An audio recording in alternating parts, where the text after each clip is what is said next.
Assalamualaikum warahmatullahi wabarakatuh. Perkenalkan kami dari kelompok L akan mempresentasikan hasil laporan atau hasil tugas kita dalam membuat ERD dengan judul Perancangan ERD dan Skema Relasi Perpustakaan Sultan Syahrir. Kami dari Prodi S1 Informatika kelas 1202 dan untuk anggota kelompoknya Saya Ikvina Kamalia Rahma dengan NIM 1031124000090.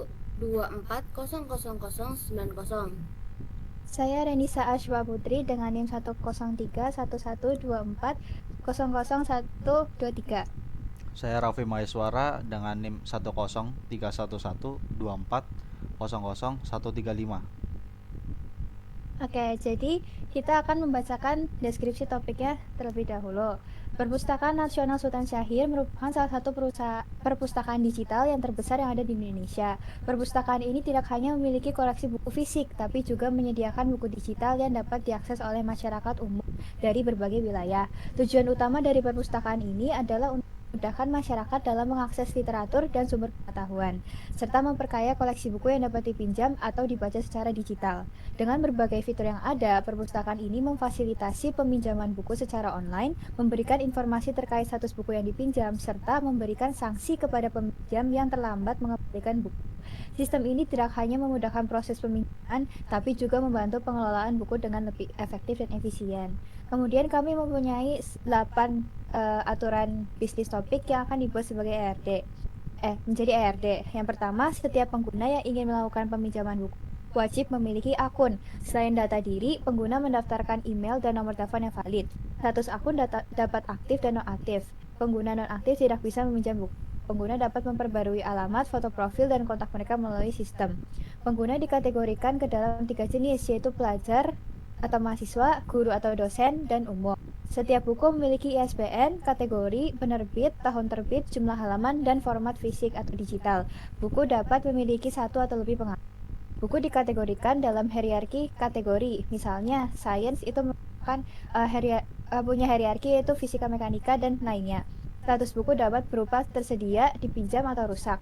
Setiap eksemplar buku memiliki kode unik, lokasi rak, kondisi, tanggal pengadaan, dan sumber pengadaan. Sumber pengadaan bisa berasal dari pengadaan yang memang dilakukan oleh pihak perpustakaan, mungkin sumbangan masyarakat, ataupun hasil penggantian buku yang hilang atau rusak setelah dipinjam.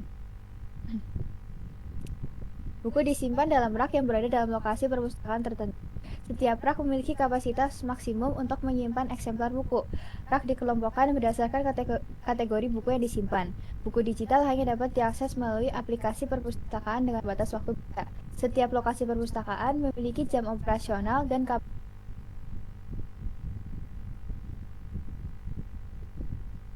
kemudian yang nomor 4 bisa dilanjut oleh Vina. Baik, selanjutnya nomor 4. Pengguna hanya dapat meminjam buku jika status akun aktif dan tidak memiliki denda tertunggak. Maksimum peminjaman pertama, mahasiswa atau pelajar 5 buku selama 14 hari. Yang kedua, dosen atau guru 10 buku selama 30 hari.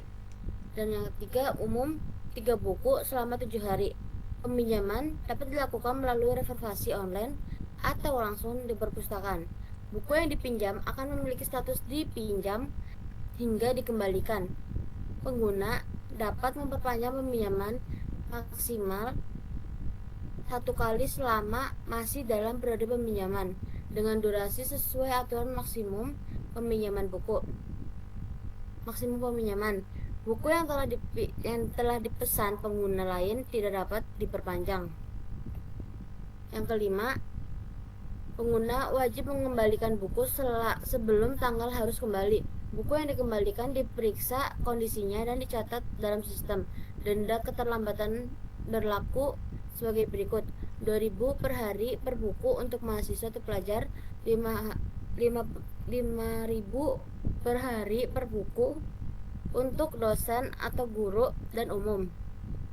Jika buku dikembalikan dalam kondisi rusak atau hilang, pengguna wajib membayar biaya penggantian sesuai harga buku atau mengganti dengan buku yang sama. Denda tambahan dapat dikenakan berdasarkan tingkat kerusakan buku. Pengguna tidak dapat menggunakan peminjaman baru sebelum menyelesaikan pembayaran denda. Yang keenam, denda dapat dibayarkan melalui transfer bank, e-wallet, atau pembayaran langsung di perpustakaan. Setiap pembayaran denda harus diverifikasi oleh admin perpustakaan sebelum pengguna dapat meminjam lagi. Pengguna yang memiliki tunggak denda lebih dari 50.000 akan diblokir hingga denda diselesaikan. Baik, selanjutnya akan dibacakan oleh Raffi. Oke, yang ketujuh, setiap buku dikaitkan dengan satu atau lebih pengarang dan penerbit. Pengarang memiliki informasi lengkap termasuk negara asal dan spesialisasi. Penerbit menyimpan informasi alamat, email, website, dan nomor telepon. Data penerbit digunakan untuk melacak sumber pembelian buku dan pengadaan katalog baru. Yang kedelapan, pengguna yang terlambat mengembalikan buku lebih dari 30 hari akan dibekukan akunnya. Jika pengguna menghilangkan lebih dari 3 buku dalam 1 tahun, keanggotaannya akan dicabut sementara. Baik, itu untuk bisnis topiknya kami. Kemudian kita akan menjelaskan langkah proses identifikasi aturan bisnis menjadi entitas, atribut, dan relasi serta kardinalitasnya. Yang pertama, kita membuat rangkuman aturan bisnis topik dikarenakan pada minggu awal kami masih belum paham cara menjadikan yang menjadi ERD.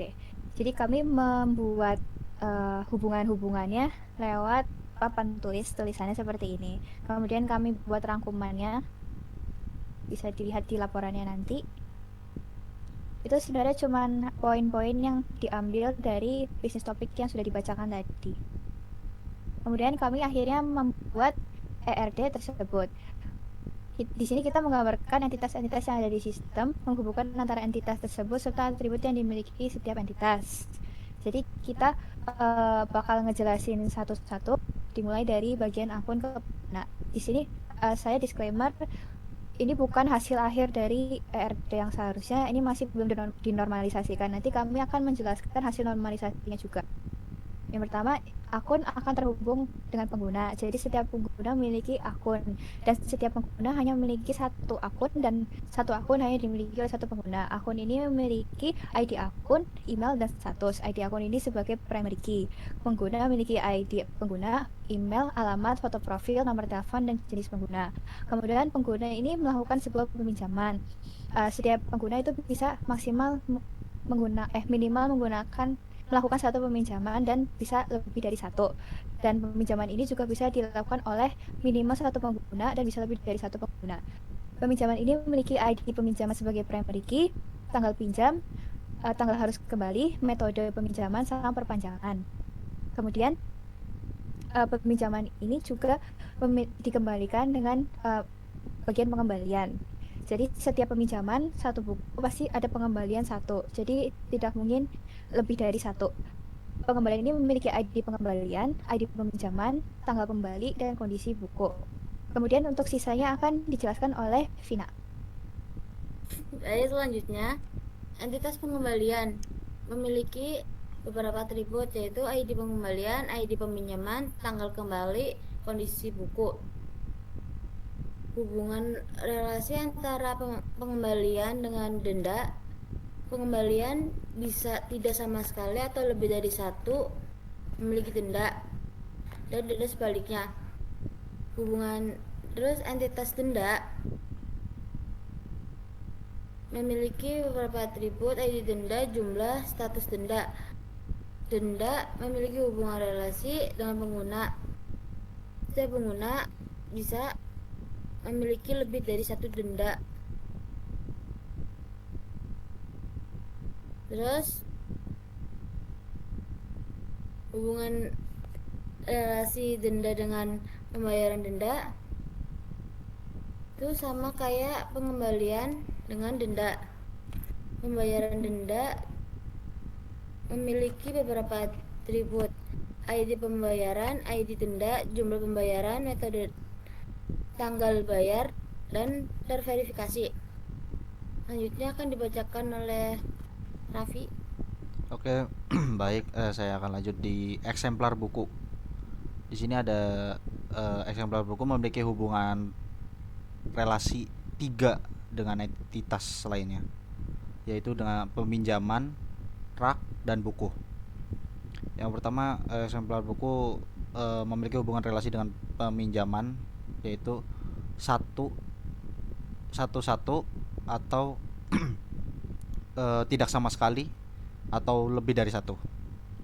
Eksemplar buku memiliki atribut ID eksemplar sebagai primary key, terus lokasi rak, kondisi, tanggal pengadaan, sumber pengadaan, status buku. Eksemplar buku memiliki hubungan relasi dengan rak, yaitu tidak sama sekali atau lebih dari satu. Rak memiliki atribut ID rak sebagai primary key, kategori rak, kapasitas maksimum. Lalu rak juga memiliki hubungan relasi dengan lokasi perpustakaan, yaitu tidak sama sekali atau lebih dari satu ke satu. Lokasi perpustakaan memiliki atribut ID lokasi sebagai primary key, jam operasi, kapasitas pengunjung. Lalu eksemplar buku juga memiliki hubungan relasi dengan buku, yaitu tidak sama sekali atau lebih dari satu ke satu. Buku memiliki atribut ISBN sebagai primary key, kategori buku, tahun terbit, jumlah halaman, format. Dan entitas buku ini memiliki hubungan relasi juga dengan kategori buku, pengarang, dan penerbit. Yang pertama itu kategori buku. Hubungan relasinya adalah lebih dari satu atau tidak sama sekali ke satu. Lalu kategori buku memiliki atribut ID kategori sebagai primary key, ISBN, nama kategori. Di sini kategori itu memiliki hubungan relasi dengan kategori buku itu sendiri, karena ini ada penjelasannya di aturan bisnisnya, yaitu hierarki. Misalnya itu ada buku sains. Di buku sains itu ada fisika mekanik, contohnya seperti itu. Lalu di sini ada pengarang. Pengarang memiliki atribut, yaitu ID pengarang sebagai primary key, ISBN, negara asal, dan spesialisasi. Lalu juga penerbit.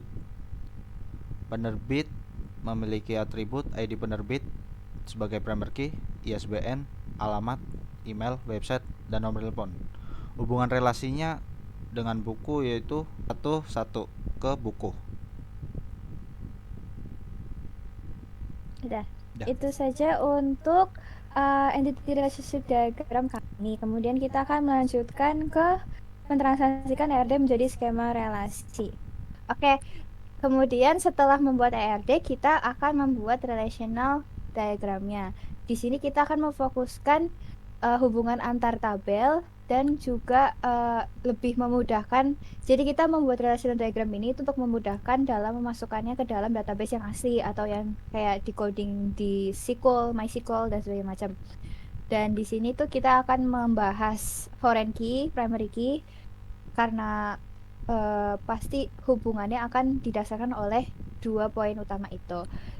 Jadi kita akan mulai di tabel yang pengguna. Di sini kita ada tabel pengguna.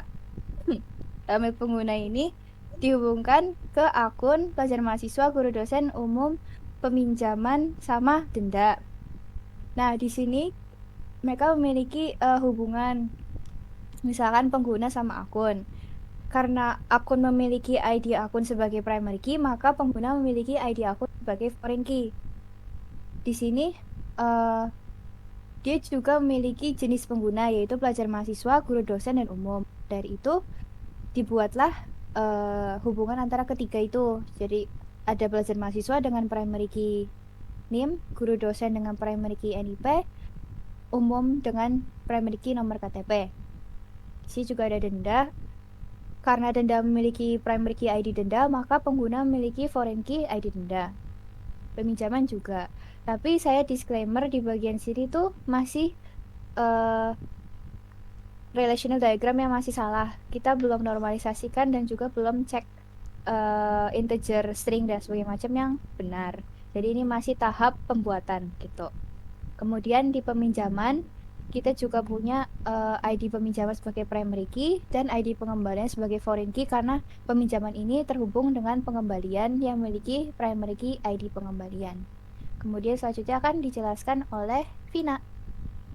Baik, selanjutnya ada tabel pengembalian yang memiliki ID pengembalian sebagai primary key dan ID denda sebagai foreign key karena memiliki hubungan dengan tabel denda. Dan di tabel denda memiliki ID denda sebagai primary key dan ID pembayaran sebagai foreign key karena memiliki hubungan dengan tabel pembayaran denda. Di tabel pembayaran di tabel pembayaran denda memiliki ID pembayaran sebagai primary key. Baik, selanjutnya akan dijelasin oleh Raffi. Oke, tabel eksemplar di sini memiliki dua foreign key yaitu ID RAK dan ISBN. Yang pertama, ID RAK sebagai foreign key berhubungan dengan RAK. Lalu di bagian RAK juga memiliki foreign key yaitu ID lokasi yang berhubungan dengan lokasi perpustakaan. Lalu di lokasi perpustakaan primary key-nya adalah ID lokasi. Setelah itu eksemplar buku memiliki hubungan dengan buku. Di bagian buku memiliki primary key sebagai foreign key di eksemplar buku yaitu ISBN. Lalu di bagian buku ada 3 foreign key yaitu ID kategori, ID pengarang, dan ID penerbit. Yang ID kategori ini berhubungan dengan kategori buku. Dan kategori buku ini memiliki hubungan dengan dirinya sendiri yaitu jadi ID subkategori sebagai foreign key karena dia itu hierarki sesuai dengan aturan bisnis yang sudah dibacakan tadi. Lalu di bagian pengarang yaitu ID pengarang sebagai primary key yaitu berhubungan dengan buku sebagai foreign key ID pengarang. Lalu di bagian penerbit, ID penerbit sebagai primary key berhubungan dengan buku jadi foreign key yaitu ID penerbit. Sudah. Oke, itu untuk bagian relational diagram. Oke, itu untuk relational diagramnya. Kita akan lanjut ke bagian normalisasi. Jadi setelah kita proses berusaha untuk membuat ERD dan relational diagramnya, kita akan membenarkan atau memfinalisasikan relational diagram tersebut dengan cara menormalisasikan sampai tahap 3NF. Di sini kita dilakukan normalisasi itu dengan memecah tabel yang terlalu besar menjadi beberapa tabel yang lebih kecil dan mengelompokkan data berdasarkan hubungan logis antar atribut. Tujuan normalisasinya ini adalah untuk meminimalisir duplikasi data dan memastikan bahwa data yang disimpan itu dengan cara yang efisien. Ada langkah-langkahnya. Yang pertama akan dijelaskan oleh Raffi. Oke. Yang pertama itu memisahkan tabel pengguna. Langkah pertama adalah memisahkan kolom yang mengandung nilai enumerasi menjadi tabel referensi terpisah untuk mencapai first normal form. Itu di bagian peminjaman pertama. Itu yang awalnya tadi itu ada metode lalu dipisahkan menjadi tabel sendiri yaitu metode peminjaman dengan atribut ID metode sebagai primary key dan nama metode menjadi foreign key. Lalu yang di bagian tabel pengguna ID pengguna ini menjadi primary key ditambahkan ke pelajar mahasiswa, guru, dosen, dan umum menjadi primary key dan foreign key. Yang selanjutnya akan dibacakan oleh Vina. Selanjutnya menghapus redundansi dan menyederhanakan desain tabel. Langkah berikutnya adalah menghapus redundansi pada tabel rak dan eksemplar buku. Kedua tabel ini digabungkan menjadi satu tabel yang terhubung secara jelas sesuai dengan prinsip normalisasi bentuk dua atau second normal form yang menghindari ketergantungan parsial. Selain itu, kolom kategori buku yang ada pada tabel buku dihapus cukup menggunakan kolom ID yang merujuk pada tabel kategori buku. Ini bertujuan untuk memastikan desain tabel yang efisien dan menghindari duplikasi data yang tidak perlu. Baik, selanjutnya akan dibacakan oleh Renisa. Oke, lalu untuk yang ketiga, kita menormalisasikan endometrium sampai 1 NF dan 2 NF.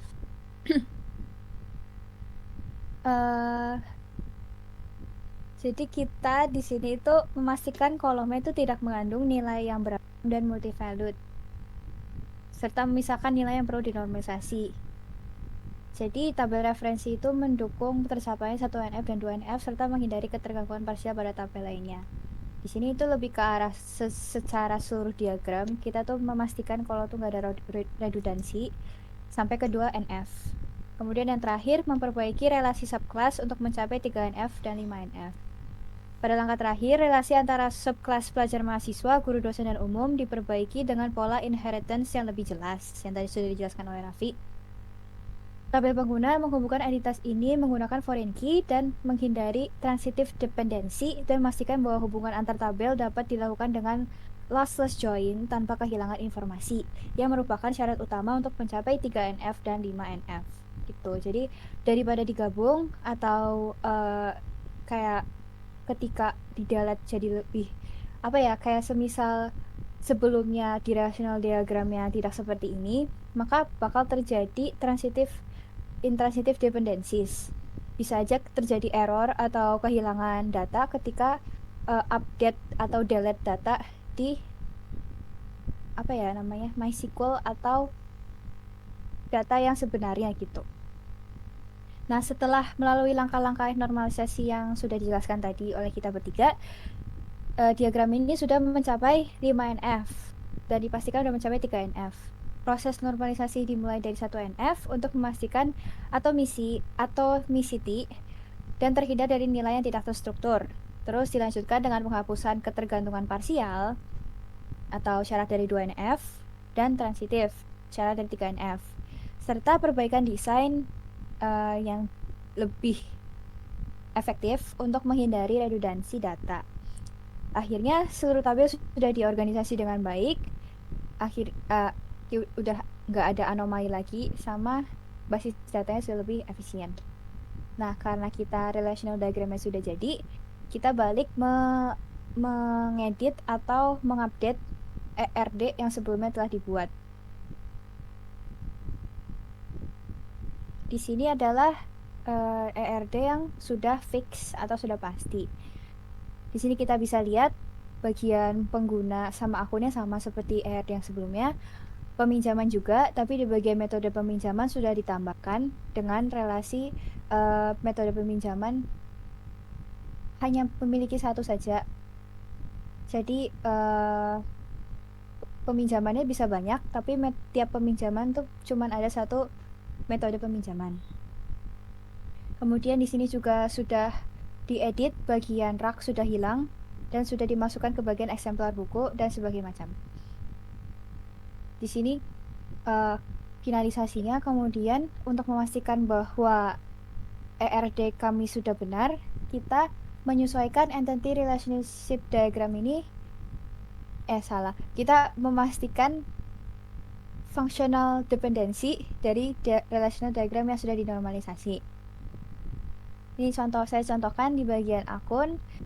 ID akun ini memiliki functional dependency dengan email dan status, dengan ID akun itu sebagai primary key, email dan statusnya sebagai atributnya.